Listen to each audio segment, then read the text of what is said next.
আপনিও Chittagong university চারুকলার drawing class এমসিকিউর পূর্ণাঙ্গ প্রস্তুতি নিতে পারেন এবং তাদের মতো সাকসেসফুলি কিন্তু চান্স পেতে পারেন আমাদের আনঅফিসিয়াল একটা অনলাইন প্ল্যাটফর্ম থেকে। কোর্স অলরেডি রানিং রয়েছে, free of cost online exam দেওয়ার জন্য আমাকে সোশ্যাল মিডিয়ায় নক দিন। কিন্তু তারপরেও যদি এরপরে আপনি কিছু এক্সট্রা কিছু ফিচার্স অ্যাড করতে চান আপনার ড্রয়িং এ, সেক্ষেত্রে আমরা যে প্রসেসটা এখন যাব সেই প্রসেসটা এখানে কার্যকরী হবে। ওকে, এখানে একটা থিক লেয়ার আছে প্রতিটা জায়গায়। আমাদের এই থিক লেয়ার গুলোকে আস্তে আস্তে ডার্ক করতে হবে। যদি আমরা থিক লেয়ারকে ডার্ক করি, আমাদের এই ভেতরের এই যে পোর্শন মানে মিডল যে স্পেসটা আছে বা এই জায়গাটা থেকে যখন এই থিক লেয়ারটা এরকম যাচ্ছে, এই স্পেসটায় একটা ডার্ক আর লাইটের যে সোর্সটা আছে সেটা তৈরি করতে হবে। এটা হচ্ছে মূলত কাজ। ঠিক আছে? তো ওই জিনিসটাকে আনার থ্রুতে আমরা যেই স্পেসটা আনতেছি বা তৈরি করছি সেই জায়গাগুলো অ্যাডজাস্ট করাটাই হচ্ছে মূলত আমাদের মেইন কাজ, যাতে আমরা প্রপারলি আমাদের আঁকিবুকির থ্রুতে উপস্থাপন করতে পারি। আর এটার জন্য হচ্ছে আমি দেখেন 2B পেন্সিল নিয়েছি। এখানে আরো এক্সট্রা 2B পেন্সিল আছে। এগুলো অনেক কার্যকরী হয়, কারণ হালকা করে দাগ দিলে, লাইন দিলে মোটামুটি জিনিসটাকে অনেক বেশি পরিমাণে বেটার দেখা যায়। আর আগের স্পেস থেকে বর্তমান স্পেসে আরো বেশি চার্মিং লাগে। অনেকের কোয়েশ্চেন থাকে, এটা কি ঢালাও ভাবে করে যাওয়া লাগে নাকি এর কোনো স্পেসিফিক কোনো বিষয় আছে? এটা ঢালাও ভাবে আপনি করতে পারবেন না। At first you have to identify your specific area, ছবি দেখে দেখে যে কোথায় কোথায় ডার্কটা বেশি লাগতেছে, বা ওই সমানুপাতিক হারে আপনি দিলে জিনিসটা হয়তো বা একটা প্রপার আউটস্ট্যান্ডিং গ্লাসের শেপ টাইপ লাগবে। ঠিক আছে, এই জিনিসটা হচ্ছে আমাদের বুঝতে হবে। তো খেয়াল করেন, আমরা অলরেডি এখানে একটা প্রপার ডার্ক এন্ড লাইটের সোর্সটা দিয়েছি, তাই না?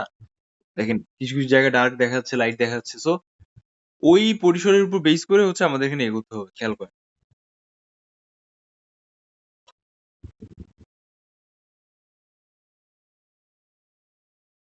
এটা আপনি এভাবে দিবেন না। অনেকে আছে এভাবে এভাবে দেয়, এভাবে দিবেন না,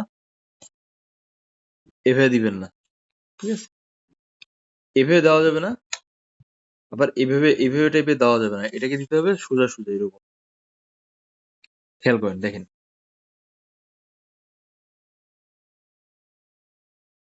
যেখানে যেখানে কম বেশ মনে হবে সেখানে সেখানে আপনি আপনার মতো করে অ্যাডজাস্ট করবেন।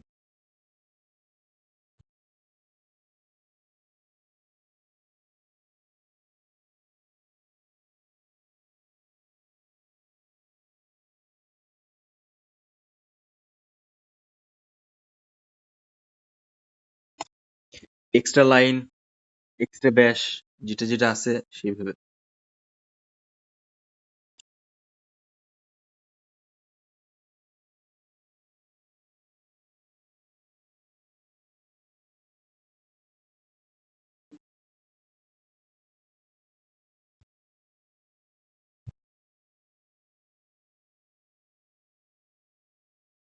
এটা একটু সময় লাগে সাধারণত, কারণ এটা হচ্ছে আপনার অনেক সূক্ষ্ম সূক্ষ্ম ছোট ছোট লাইন অ্যাড করা লাগে এর ভিতরে। কিন্তু আপনি যদি এটাকে কুইক করার ট্রাই করেন বা এভাবে যদি বাসায় বসে লাইন ড্রয়িং প্র্যাকটিস করেন, দেন আপনি যেকোনো শেপে এরকম ভাবে আমি যেরকম দেখাচ্ছি এটা আগাইতে পারবেন।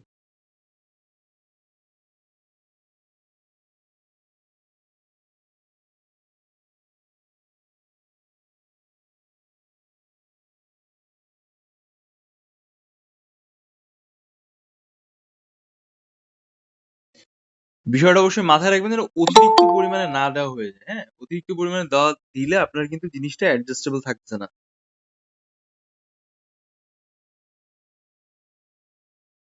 আবার আপনাকে ব্লেন্ডও করে দেওয়ার কোনো প্রয়োজন নাই। যে অনেকে থাকে ব্লেন্ড করে দেয় লাইনগুলা এইভাবে এইভাবে, এগুলো করার প্রয়োজন নাই। আপনার এক্সট্রা যেই একটা ট্যালেন্ট আছে বা আমরা যে এই বিষয়টার কথা বলি সাধারণত, যে আপনি যেটা আঁকতেছেন, আপনার একটা ওভারঅল যে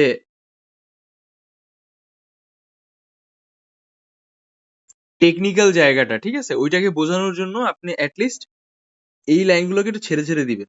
পুরোপুরি আপনাকে ওই ঘষে ঘষে ব্লেন্ডার টাইপের যে বিভিন্ন ধরনের আমরা স্টিক দেখি অনলাইনে, ইনস্টাগ্রামে, এইসব জায়গায়, ওগুলো দেওয়ার দরকার নেই। আপনার এক্সামিনার জাস্ট দেখতে চাইতেছে যে এর যে একটা ডাইমেনশনাল শেপ আছে সেটা আপনি ধরতে পারেন কিনা, বা ওটা যদি আপনি লাইনের থ্রুতে আঁকান জিনিসটা আসলে কেমন করে আপনি উপস্থাপন করতেছেন। ঠিক আছে, এই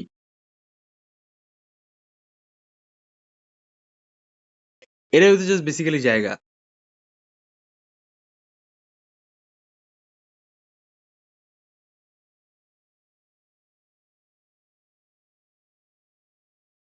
বুঝতে পারছি? দেখেন এই থিকনেসটা কিন্তু অলমোস্ট একটা চেঞ্জেস আসছে, তাই না?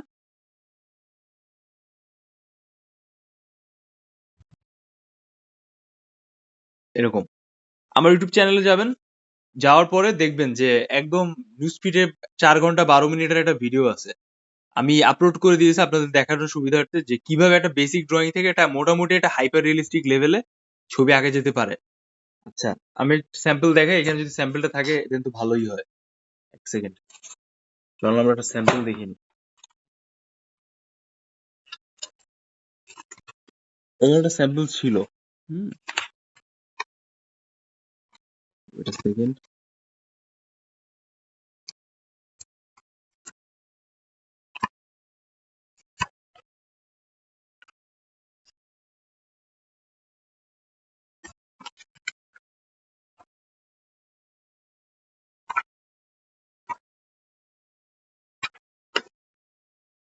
দেখেন এই একটা স্যাম্পল আছে। তারপর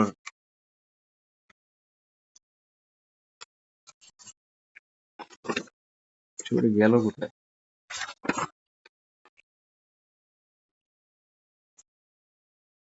এই যে। এইটা হইতেছে আপনার স্যাম্পল দেখেন। দেখছেন এই ছবিটা? এইটা খুবই সাদামাটা আঁকানো, অতিরিক্ত পরিমাণে ওভার ফ্ল্যাশি টাইপ করা না। খুব সিম্পলি ওয়েতে আপনি দেখতে পাইতেছেন যে এই যে লাইট সোর্স গুলো আছে, ডার্ক সোর্স গুলো আছে কিভাবে ন্যাচারালি পড়তেছে, তাই না? তো এই একটা টেকনিক্যাল জায়গাটা আছে যেটা আপনি আগাইতে পারেন। আমার ভিডিওস গুলো সাধারণত অনেক লেন্দি হয় কারণ আমি অনেক বেশি কথা বলি। ঠিক আছে? বোঝানোর জন্য। এই জন্য হইতেছে আমার ডিসকাশন গুলো অনেক লেন্দি হয়, নাহলে আঁকার ক্ষেত্রে এত সময় লাগে না। আরো শর্ট টাইমে একটা জিনিসকে আসলে দেখানো যায় বা আঁকানো যায়। ঠিক আছে? সো দেখেন আমি কিন্তু একটা প্রপার শেপের থ্রুতে এটাকে উপস্থাপন করলাম। এখন অনেকে কোশ্চেন করে যে ভাই আপনি তো লাইন আঁকতেছেন না, বা অনেকে হয়তো বা জানতে চায় যে ভাই এটা কি লাইন আঁকা হচ্ছে এরকম কিছু। তো দেখেন এইটা আমরা যাই আঁকতেছি না কেন সব তো লাইনেই আঁকতেছি। আমরা যদি এটাকে স্কেচ বা টোন বা এই টাইপ ব্যাপারটাকে যদি রাখতাম ওইভাবে দেন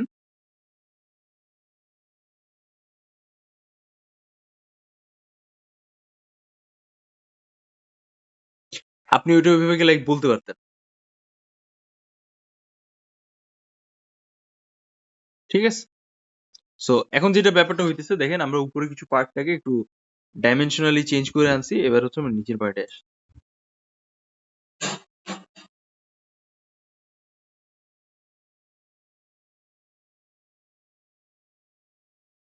সব জায়গায় অতিরিক্ত ডার্ক দিবেন না, কিছু কিছু জায়গায় দিবেন। আর এই যে স্পেস গুলো আছে এগুলো আপনার এইভাবে রেখে দেওয়া লাগবে। হ্যাঁ, যেন পরবর্তীতে এটা বোঝা যায় দেখি যে না আসলে এখানে একটা এটা হচ্ছে একটা জার, গ্লাস, এই গ্লাস টাইপের জার। ঠিক আছে? আর যেগুলো জায়গায় ডার্ক বেশি আছে সেগুলো ডার্ক করবেন আর বাকিগুলোকে হালকা করে লাইট সোর্সেই হাইলাইট করে রেখে দিবেন।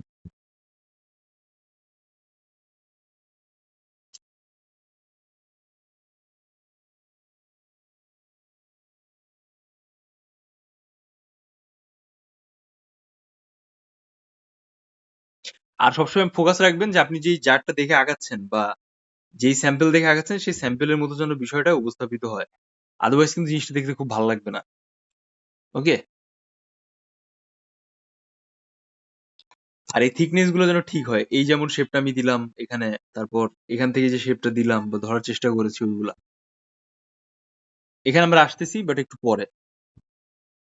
তার আগে আমাদের ব্যাকগ্রাউন্ড আমরা ঠিক করে নিই।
এবার দেখেন এই জায়গাটা একটু অড লাগতেছে আমাদের লাইনগুলা।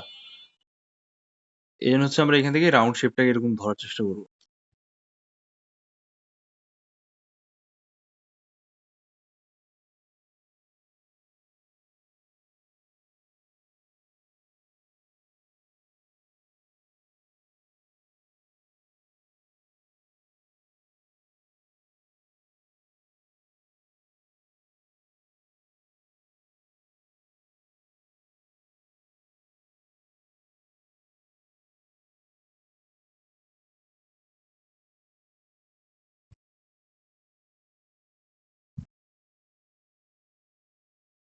অনেকে আছে এগুলো মুছে দিতে চায়, আপনি চাইলে মুছে দিতে পারেন, ইটস ওকে, এটা সমস্যার কিছু নাই। আপনি এরকম হালকা করে মুছে এই যে লাইনগুলো আছে লাইনগুলোকে অ্যাডজাস্ট করে দিতে পারেন আপনার দেখার সুবিধার্থে, বা আপনি লাইক যেভাবে দেখতেছেন। ঠিক আছে, এটা এমন কোনো কঠিন কাজ না। বেসিক বেসিক আঁকার জন্য, বা আমাদের যেটা সাধারণত আমরা দেখি যে একটা আয়না, একটা গ্লাসের যেটা রিফ্লেকশন হয়, ওই রিফ্লেকশনটাকে ক্যাচ করার জন্য ইউ উইল ডু ইট। ঠিক আছে, এই যে এরকম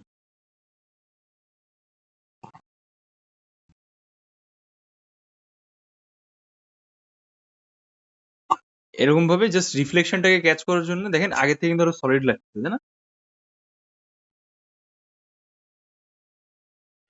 এটা অনেকে মুছে দেয়, কিন্তু এর মানে এইটা না যে এইটা আপনি যখন মুছতেছেন এইটা হইতেছে আপনার এলোমেলো হইতেছে, এটা এরকম না। এটা যথেষ্ট ওই কমপ্লিট ওয়েতেই থাকতেছে। গ্লাসের ক্ষেত্রে আমাদের এই রিফ্লেকশনটা আনার জন্য এই জিনিসটা করা লাগে। এবার হইতেছে আমরা এই গ্লাসের মগ আর এর যে থিকনেসটা আছে এটা ধরার ট্রাই করবো, খেয়াল করেন।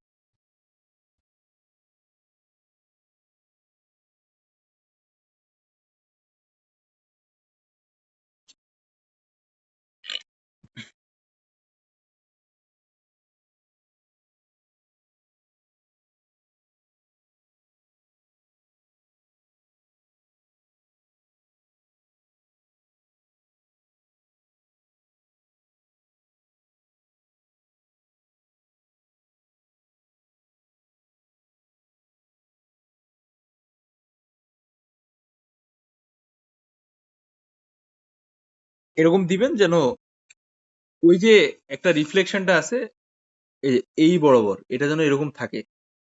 এই যে ডাইমেনশনটা আমি যেরকম দেখাইলাম এরকম যেন জিনিসটা আসে, দেন ইটস লুকিং মোর অ্যাকুরেট।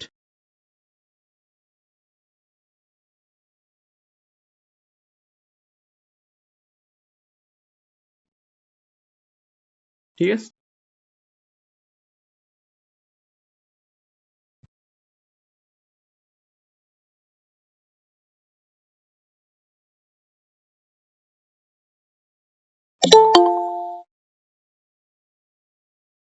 এত দেরি করতে নাই, ক্লাস যখন হয় আগে থেকে তো জানাই দেওয়া হয় যে এরকম টাইমে ক্লাস থাকবে কিছু। এত দেরি করলে ঝামেলা।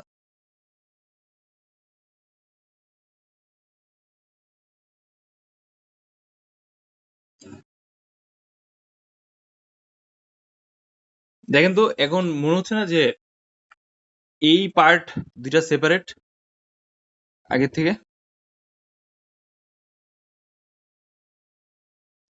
আমি কি এক জায়গায় হুট করে এক গাদি ডার্ক করছি না, আমি কিন্তু ভ্যারিয়েশন আছে লাইনের, প্রসেসের, সবকিছুর। ইভেন দেখেন আমার পটের সাইজ বা শেপ গুলো, এই জায়গাটা একরকম দেখাচ্ছে, এই এরিয়াটা একরকম, আবার এখান থেকে আরেক রকম দেখাচ্ছে। সো এই সিম্পল ব্যাপারগুলো যদি আপনি একটু চেঞ্জ করে দেন, আপনার হাইলাইট করে দেন, দেন এটা কিন্তু আরো বেশি ভালো দেখা যায়। ঠিক আছে,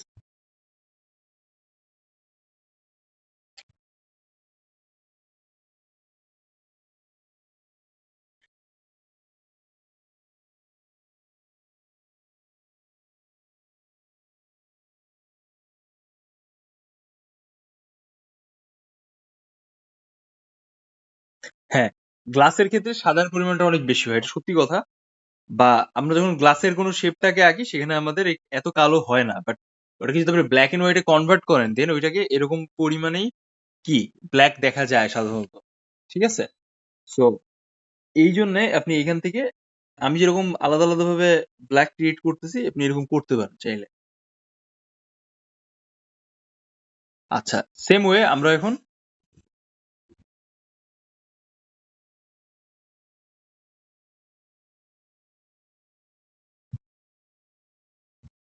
এখানে ডার্ক করে দিলাম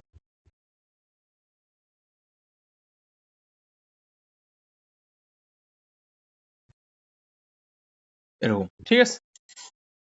খুব মানে বেশি পরিমাণে একটা হওয়ার দরকার নাই। আপনাকে জাস্ট র্যান্ডম করতে হবে আঁকানোর ক্ষেত্রে। মানে এইটা হইতেছে আপনার একটা হাইলাইট করা, যে আপনি যেটা আঁকছেন সেটাকে আরো একটা কমপ্লিট দেওয়া, কমপ্লিট। মনে করেন যে আপনি সাজলেন, হ্যাঁ, সাজার পরে কি হয়? মেয়েরা ওইটাকে একটু প্রমিনেন্ট করার জন্য একটা স্প্রে ইউজ করে না, বা একটা কিছু একটা কেমিক্যাল ইউজ করে, যেটা ওই সাজারের ভাবটাকে আর একটু পার্মানেন্ট করে। বা দেখবেন যে বিয়ের বিয়ের সময় যারা সাজে, বা হাতের হাতের রং একরকম থাকে, মেহেদির কারণে ওটা হাইড হয়ে যায়, বোঝা যায় না। আর ফেসের কালারটা আরেক রকম হয়, গলা পর্যন্ত মেকআপ করে। মানে চিন্তা করেন ওই জিনিসটা কেমন দেখা যায় তখন। ন্যাচারাল একরকম, আর ওইটা তো এই জিনিসটাকে হচ্ছে আমরা ওই বিষয়টাই করতেছি আমাদের পেজে। আমরা জিনিসটা যখন আঁকতেছি তখন ওটাকে একটু হালকা ডাইমেনশনাল ওয়ার্ক রাখার ট্রাই করছি, জানো? আমরা যেটা আঁকতেছি ওইটা যেন একটা প্রপার, কি বলুন তো, একটা প্রপার যেন ডাইমেনশনাল ওয়ার্ক অনুযায়ী থাকে। মানে এমন যেন না মনে হয় দেখে যেটা খুব বেশি পরিমাণে জাস্ট বেসিক আঁকা, হাতে আঁকা, বা ওইটা হচ্ছে একদম ফ্ল্যাট সারফেস। বুঝছেন? এই যেমন এটা দেখেন আমি রাখছি, এর একটা ছায়া তৈরি হয়েছে পেন্সিলের, তাই না? প্রতিটা জায়গায় রিফ্লেকশন আছে এক এক রকম। তো এই মেথড বা প্রসেসটা ওই জিনিসটাই কাজ করতেছে।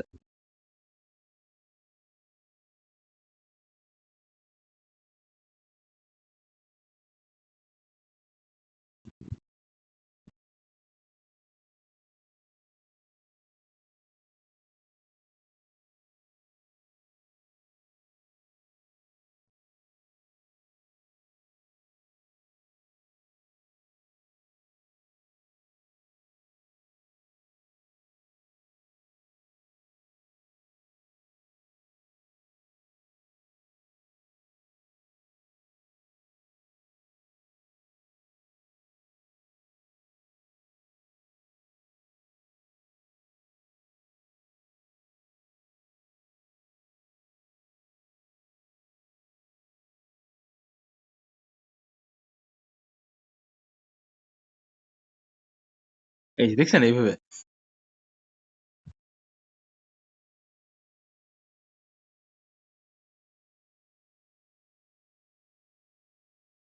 লাইন ট্রাই করবে একটু কম মোটা মোটা দাও, তাহলে হবে কি আপনার জিনিসটা আরো বেটার লাগবে।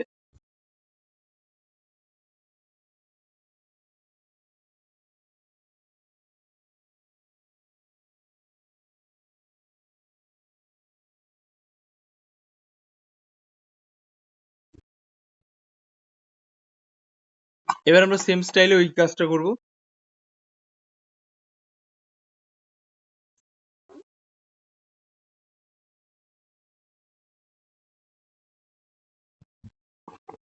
এবার দেখেন আমরা আগে থেকে যে চেঞ্জেস আনছি সেটা দেখেন। আগের দিন এরকম একটা ছবি তুলে দেওয়া হয়েছে আপনাদের, ওইটা দেখেন আর এইটা দেখেন। এই ছবিটা দেখেন, you will find out huge difference here, ঠিক আছে? প্রতিটা জায়গায় রিফ্লেকশনে, গ্লাসের শেপে, ওভারঅল আউটলুকে, আউটলাইনে কতটা ডিফারেন্স আপনি কিন্তু নিজের থেকে